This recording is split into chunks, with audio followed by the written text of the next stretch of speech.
Hey guys, welcome to Coding Simplified, and today we are solving a new problem in an array.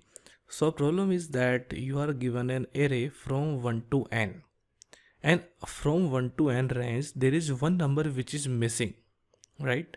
An array can be in any order. It's like unsorted, you can say.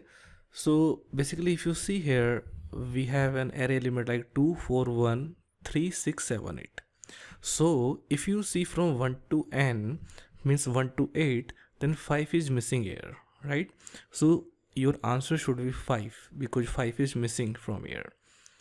So what will be our approach to solve this problem? So we can use this arithmetic expression that if we have the n numbers, then the sum of n numbers is equal to n into n plus 1 upon 2, right? So it means that if we want to get the sum of from 1 to n element, then it would be n into n plus upon 2. So what we will do, first we'll get the sum of 1 to n, and then 1 by 1 will minus from sum to each element. So at the last we'll get that element because that will be the remaining element, right? So let me show you through code that how would proceed. So here is my function and here is my array, and here I'm passing this array and array dot length plus 1. Why? Because I know that I am if I want to calculate from 1 to n, then one number is missing. That is why I'm adding one length and I'm passing to my function. So here I have an array and n. So first of all I'm calculating the sum of from 1 to n. So n into n plus 1 upon 2, and then for each element I am decreasing each element one by one from this sum.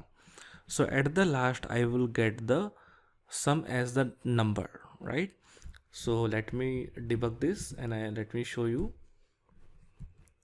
So first of all I am getting the sum as 36 from 1 to n. So now one by one I am decreasing, and at the last you would get the sum as the result as 5, right? So that is how this is very good approach, I guess, because the complexity is big of n, and we can use this arithmetic operation and we can get the resultant number. So that's it guys for this video. Easy problem, but I think very good problem.